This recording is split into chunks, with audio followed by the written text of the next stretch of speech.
Hello, I'm Dave Thomas, and today I am building the Quest Seeker. This is one of their quick kits, and it's designed to go together in less than an hour and be ready to launch almost immediately afterward. So we'll go ahead and open this up and make sure we have all of our parts.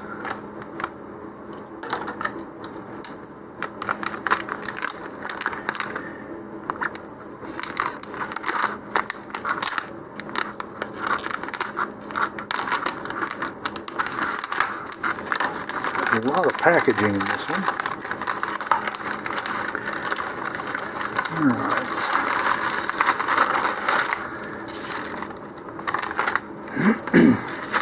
So this one had a package within a package, essentially. Okay, so let's grab the instructions. And now note when I open this up, a lot of the flat things are in the instruction manual, so gently pull these out so we don't lose them. Okay, so accordingly we have our decal sheet. Alright, parachute sheet here. And some tabs for the parachute, so we have to assemble our own parachute in this kit. I'm not seeing the shroud lines so far, so if you are missing yours, check inside the instructions and such. Safety code, important but not needed at the moment. We check inside the parachute.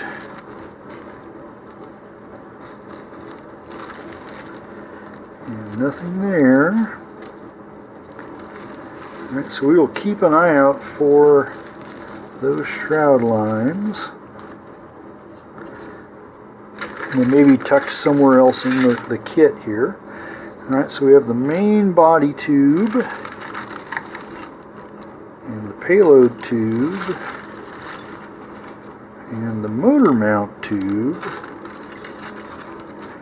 Okay. 2 shock cords, one's Kevlar, one is tubular elastic. And then we've got all these plastic parts here. Okay, so these make up the fin can. This is a transition and bulkhead for the payload tube. You have the nose cone here, it's all one piece. 4 fins and then engine retainer pieces here.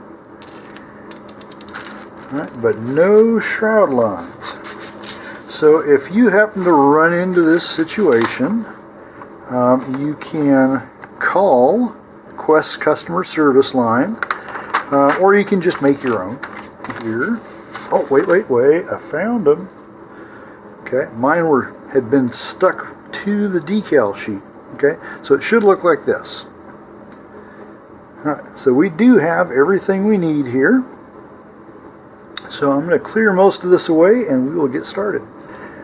Okay, so our first instruction here is to attach the 2 shock cords together, and this is really common in Quest kits. Every Quest kit I've built uses this double shock cord system. So we want to have about 1 inch here, and now we're just going to tie a single overhand knot with both shock cords. Okay, and then pull those out, and we still want to retain about 1 inch length on this end of the 2 shock cords. Okay, something like that. And then when you've got that in place, use some white glue or wood glue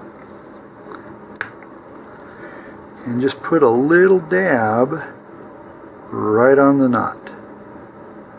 And if you want, you can also put a little dab here on the ends to keep them from fraying. Okay, and just work the glue into the knot there. Okay, and then you can just wipe off the excess glue on the ends. and then we're going to take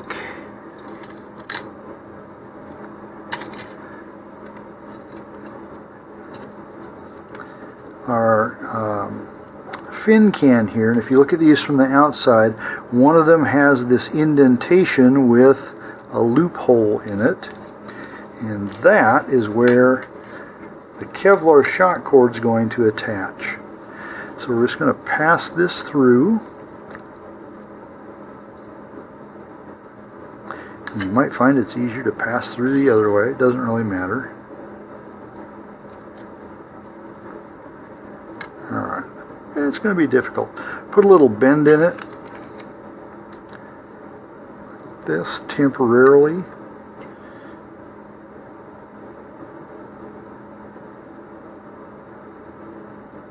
Alright, and then you can use the end of a pencil or something similar here just to pull that upward.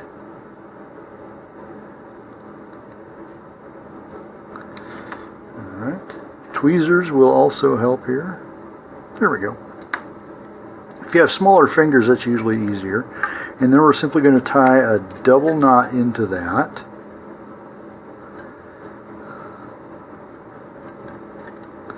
Or 2 half hitches.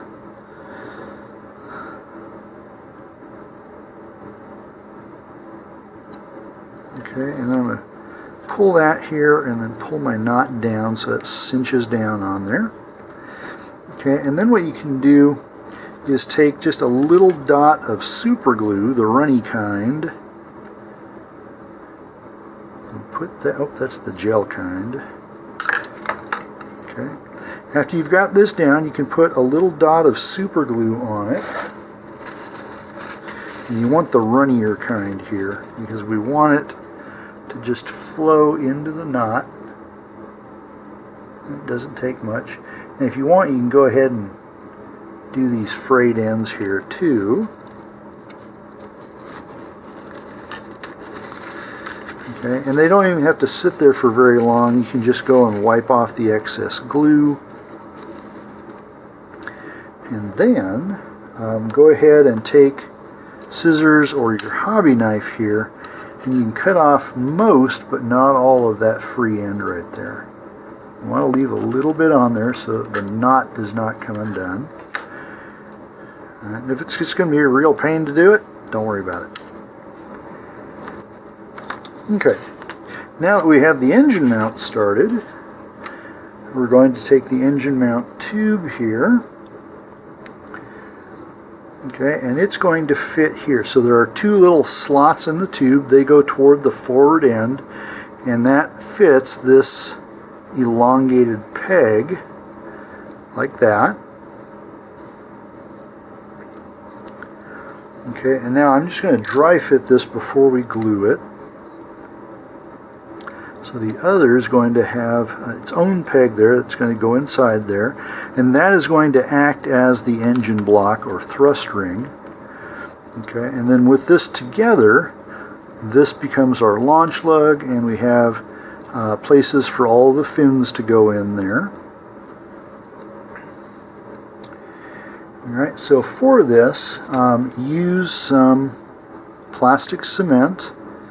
And we're just going to make a little layer on all the articulating surfaces here. So you don't need any down where the slots are going to be, but just everywhere that you've got contact from one to the other. And you can either do it on one side or the other. And for this, you can either use a tube type cement, which is a little more viscous, or you can use a brush-on type cement. Okay. For this kind of work, I prefer to use a brush-on cement because it gives me a little bit more control. The drawback is that it tends to evaporate quickly, so you have to work fairly quickly here. Alright, so I'm going to put some cement on the edges as we go around. And if this dries up before you get all the way around, just apply a little bit more to it.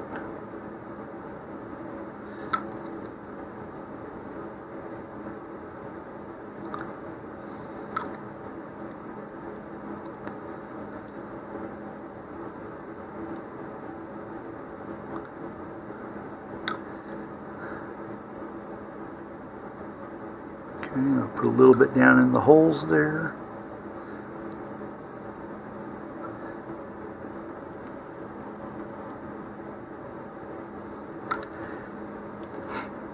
Okay, now we're going to put that tube back in there.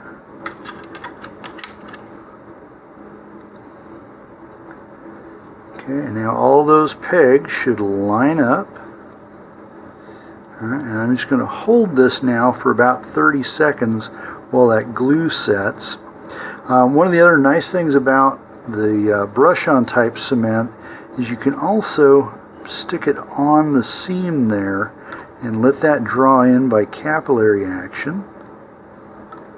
So if it looks like maybe you missed a spot, you can just paint a little bit of this onto it. Now be careful down here that we don't gum it up for the retainer.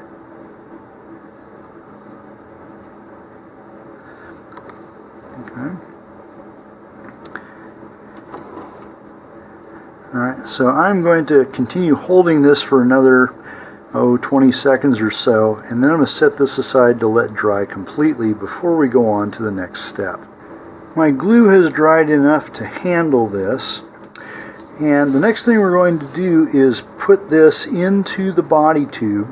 Now something that they don't show doing here that'll make this easier is start by putting the shock cord down through the front end of the motor mount and just pass it all the way through, both of those shock cords there, so that it's all running out the back.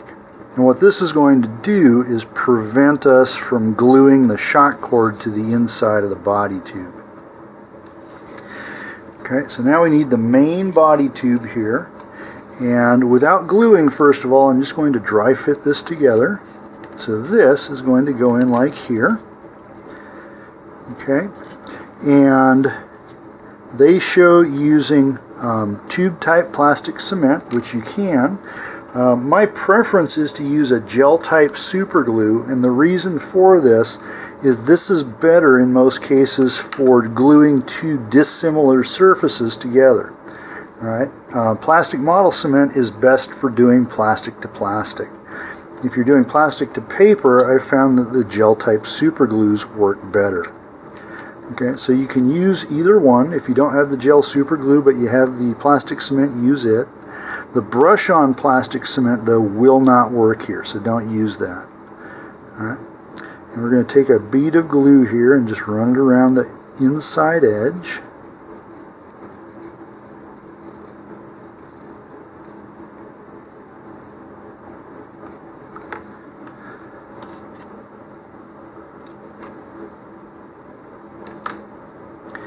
Alright, and now I'm going to place this in and just kind of run it back and forth a little bit as it goes in to spread the glue.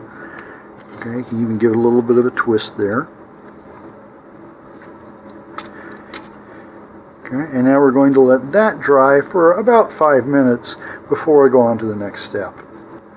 While the glue is drying on the fin assembly, I'm going to move ahead here to the upper part. Okay, so here we're going to need the smaller body tube, the transition coupler, and the nose cone here.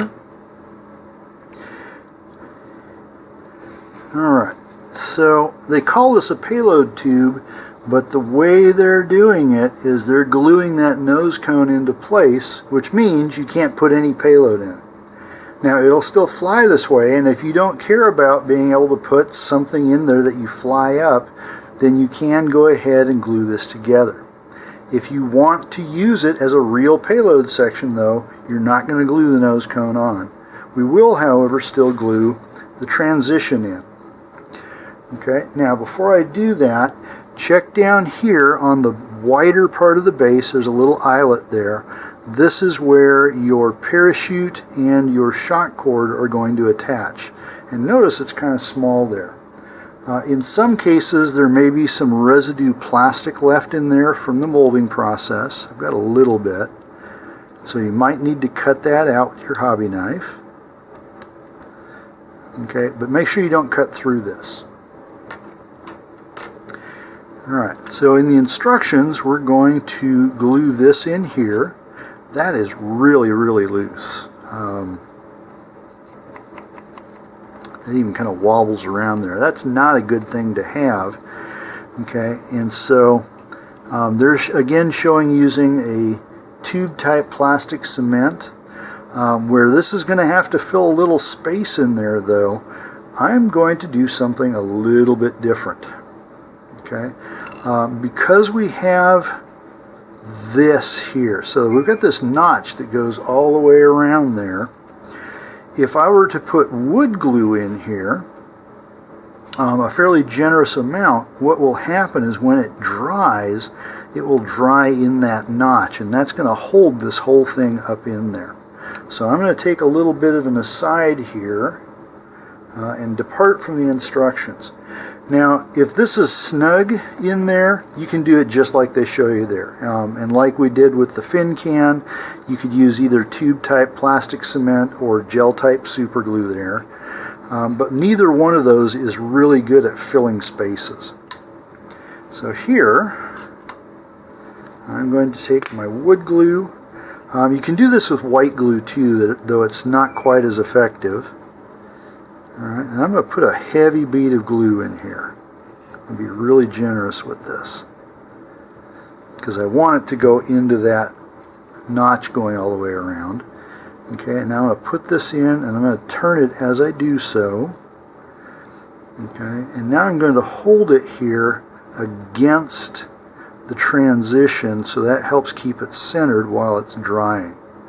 And I'm going to hold this for about 60 seconds, and then I'll turn it up endwise and let it finish drying that way. Coming back to the upper tube, the glue has set nicely on that, and now I'm going to test fit the nose cone. Alright, it's also kind of loose in there.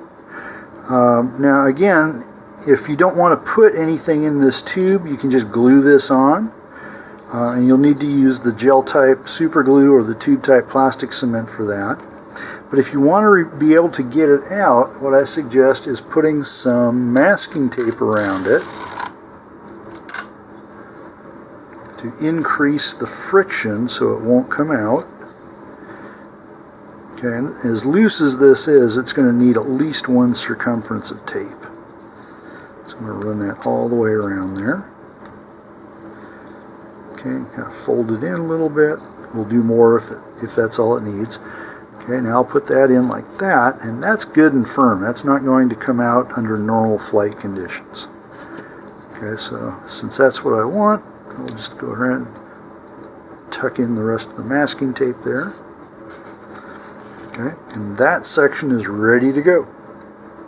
So I'm going to set that aside once more. Alright, I've laid out the parachute material here, and the first thing we need to do is simply cut out the parachute. So just take scissors here, or you can use a hobby knife and a straight edge, and just cut around the dotted lines.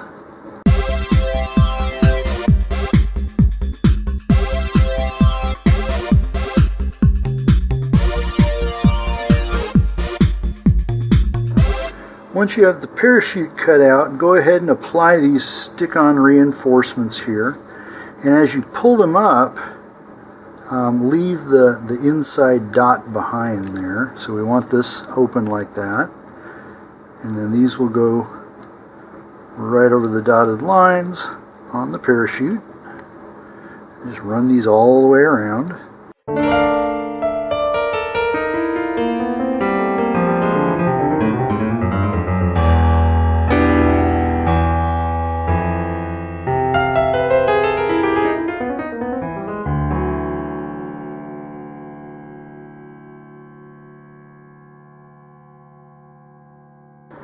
Once you have all the reinforcements applied, then just take a pencil and poke holes through it.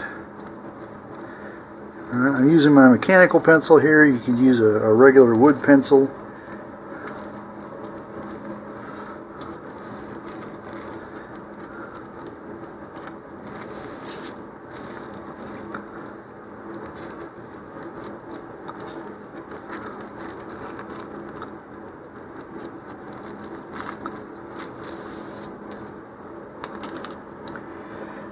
And then take the shroud lines and carefully tease them apart.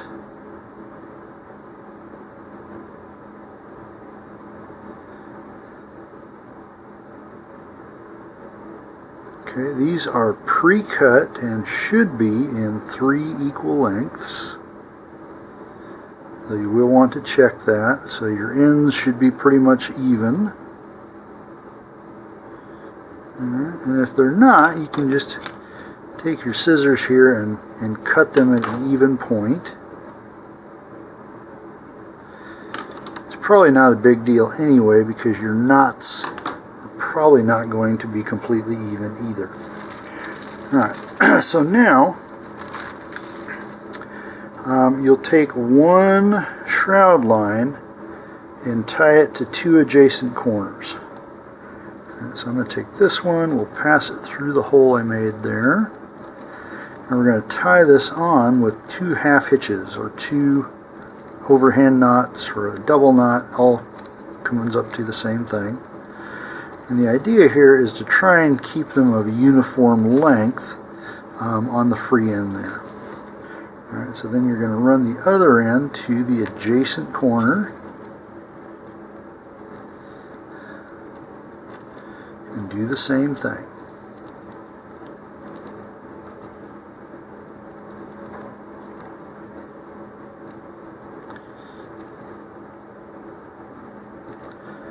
Okay, just like that. I'm going to do the other 2 off camera and then come back.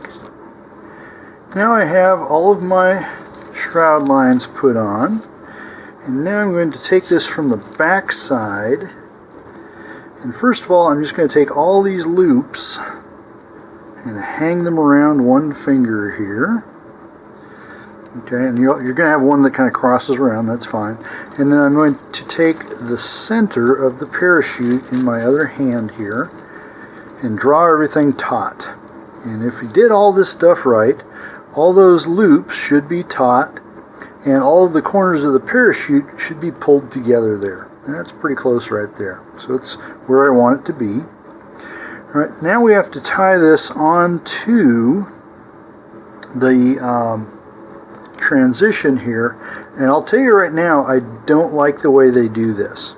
Okay, this transition eyelet is really tiny, and so what they want you to do is stick the loops of your parachute through that little hole. Okay, and with a pencil or something like that, you can probably get them in there.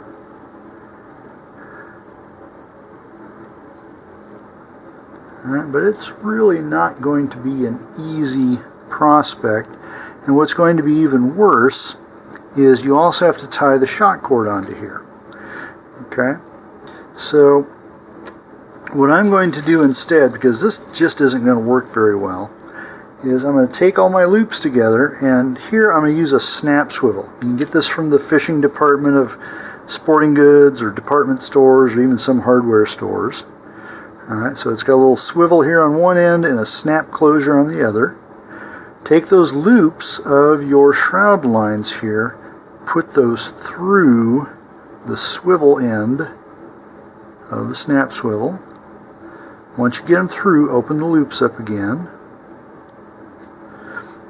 Okay, and then push the entire snap swivel through the loops and down. So now my loops are hanging down there. And now just pull that taut.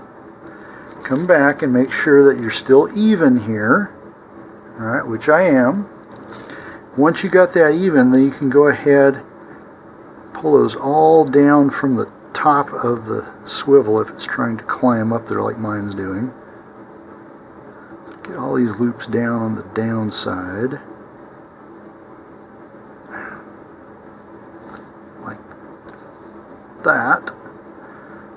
Okay, and now I'm just going to put a little dab of wood glue or white glue on there to keep those from moving.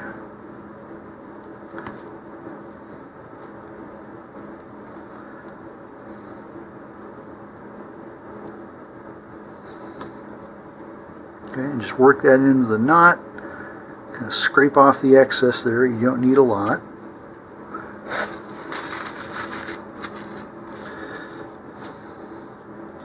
Alright, and now you can just open up the snap end and that will go through the hole. We Okay.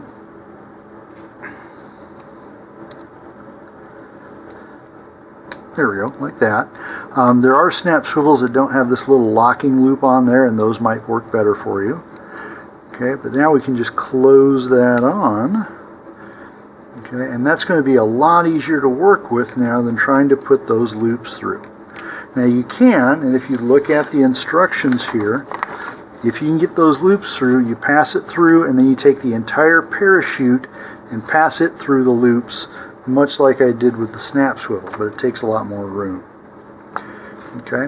One other thing that you can do here is take a piece of fairly heavy string, pass that through it, and just tie it off to make yourself a bigger loop there, and then you can tie your parachute to that loop if you don't have a snap swivel. The nice advantage of the snap swivel, though, in addition to getting you into this tight spot, is you can change out your parachute. A lot of Rocketeers don't like to store their parachutes inside the rocket because they get all crumpled up. And so you can just take this off at the end of your launching, set it aside, or maybe you've got a particularly windy day and you want a smaller parachute on there, you can exchange the parachutes really easily. The other thing this helps with is the swivel itself helps keep this from getting all super coiled and wound up as the parachute twists down in flight, because that almost always happens unless you get these perfectly balanced here. Okay? Alright, final part of the assembly then is we're going to take now the elastic shock cord from the lower body tube. We're going to pass that through here on the upper body tube, tie a double knot in that. Right, and as I said, if you did this with tying your parachute on, it's going to get really tight in there. Right. Pull that from multiple directions. Okay, and then two things to do. Just like I did with the parachute shroud lines and with the tie together point with the two shock cords, I'm going to put just a little dab of glue on there to keep that knot from coming unraveled. Alright, and you can use wood glue or white glue, but don't use super glue or plastic cement for that. Both of those will eat through the elastic. And then I'm going to cut this back so I've only got about 1/4 inch or about 6 millimeters there. And that's so it doesn't get caught up here on the shoulder. Okay. Now, once we've got that all put together, if you're going to get ready for launch, you'll need to put probably about 4 squares of parachute or recovery wadding in here, loosely crumpled, and then follow that with your parachute. Now, if you're just putting this away, you don't need to worry about the wadding. Alright, so I like to fold my parachute into a kind of a narrow triangle like that. I'll take my shroud lines at about the halfway point there and just loop them up onto the parachute. And now I'm going to fold the two sides over the shroud lines, kind of encasing them there. Fold this downward and then fold the edges in again so that I make a cylinder like that. Okay. And go ahead and put the shock cord down in there.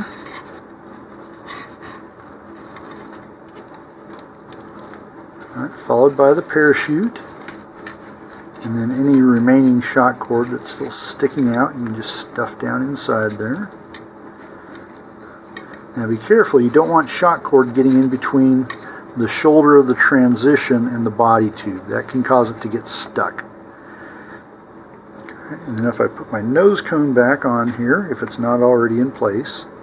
Okay, now we need to check for looseness. Alright, so hold it downward and give it a little shake. Alright, that's too loose. So to fix that, our good friend masking tape. Alright, and depending on how loose yours is, you might start with a whole circumference or just a half circumference. Mine's pretty loose, so I'm going to give it, give it quite a bit of masking tape here. Oh, my glue isn't quite dry there. Okay, be careful of glue. Alright, so that's one circumference there.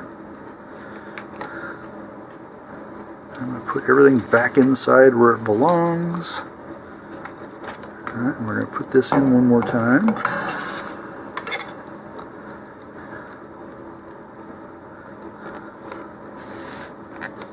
Alright, that's actually too tight now. So I'm going to back that off just a little bit here.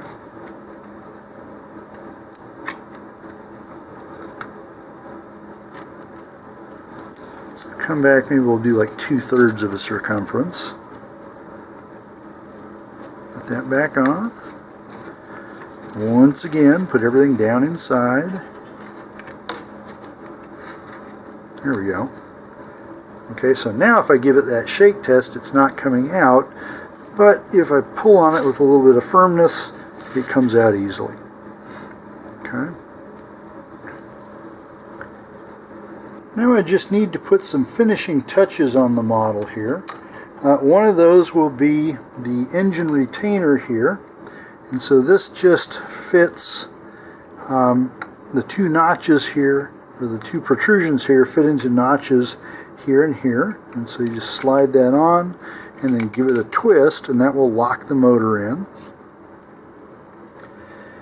And then we also have the decals here. These are self-adhesive, and you can use the placement shown here to match what's on the packaging here. So to make it look like that, if you like, but you don't have to. This is your rocket, and the placement of the decals has no effect on the aerodynamics, so you can do it any way you want to. Alright, now personally, one of the things I do try to avoid is putting decals on the same side that the launch rod is going to go up through, because you won't see them on the launch pad. Okay, so I'm going to take the two Seeker decals here and put them essentially on the sides, so in line with the fin separation that does not have the launch lug. Now these are going to tend to grab on a lot, so you want to put these on initially very lightly, like that, just to make sure that you've got it reasonably aligned. And black on black is kind of hard to tell sometimes. Okay. But once you have it where you think you want it, then you can go ahead and press that down and work from the inside to the outside edge, and that will remove air bubbles there. Okay, now I'm going to flip that 180 degrees and do the same thing for the other Seeker decal. Okay, I'm going to try and get it in about the same position here if I can.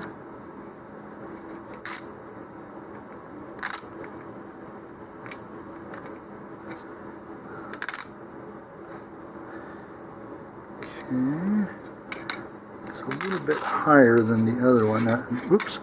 Notice when I picked it up, though, it lifted up some of the finish, and that's something to be careful of and aware of.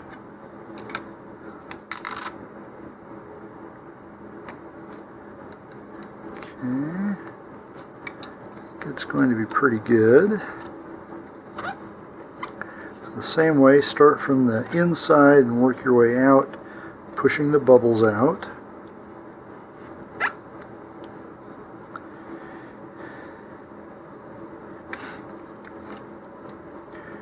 And then, just as demonstration, I'm not going to do all of these on camera, but these four here are wraps.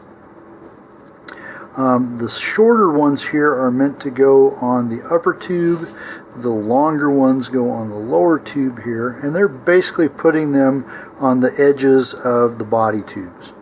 Okay, so just to give you an idea here, put this one on, and you can put these in any orientation, kind of depending on which way you want the fade to go. So you can have They're showing it in this orientation, so it goes into the black. Alright, so here I'm going to start on my launch lug side. Okay, and then I'm going to just use this as a guide. And the idea here is to place this right along the edge of the body tube where it makes the transition there.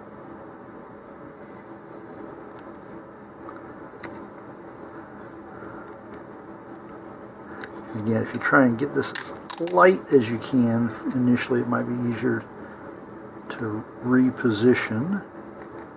And if you do it all perfectly right, the stripes will all line up.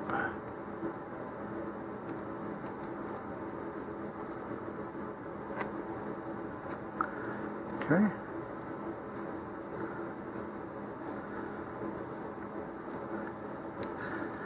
Now once again, go ahead and squish out all the air. Now if this starts coming up, you can lay a really fine bead of runny super glue right in there. Be careful though, because it does tend to lift the pigments off, so you don't want to touch it or smear it or anything. But I found sometimes these self-stick decals, especially if you've got an older kit that's been in the package for a while, they tend to start peeling up again. And that's a good way to fix it. It's not a great way. I haven't found a great way yet. So if anybody watching this has a great way to fix self-stick decals that come undone here, I'd love to know it. I'm going to do the rest of my decals off camera. So here, this is ready to fly with or without the rest of the decals. It's actually a pretty sharp looking rocket. And with that, I hope you had a great time building this. Have a great launch and a safe recovery, and please stay tuned to watch more of my videos.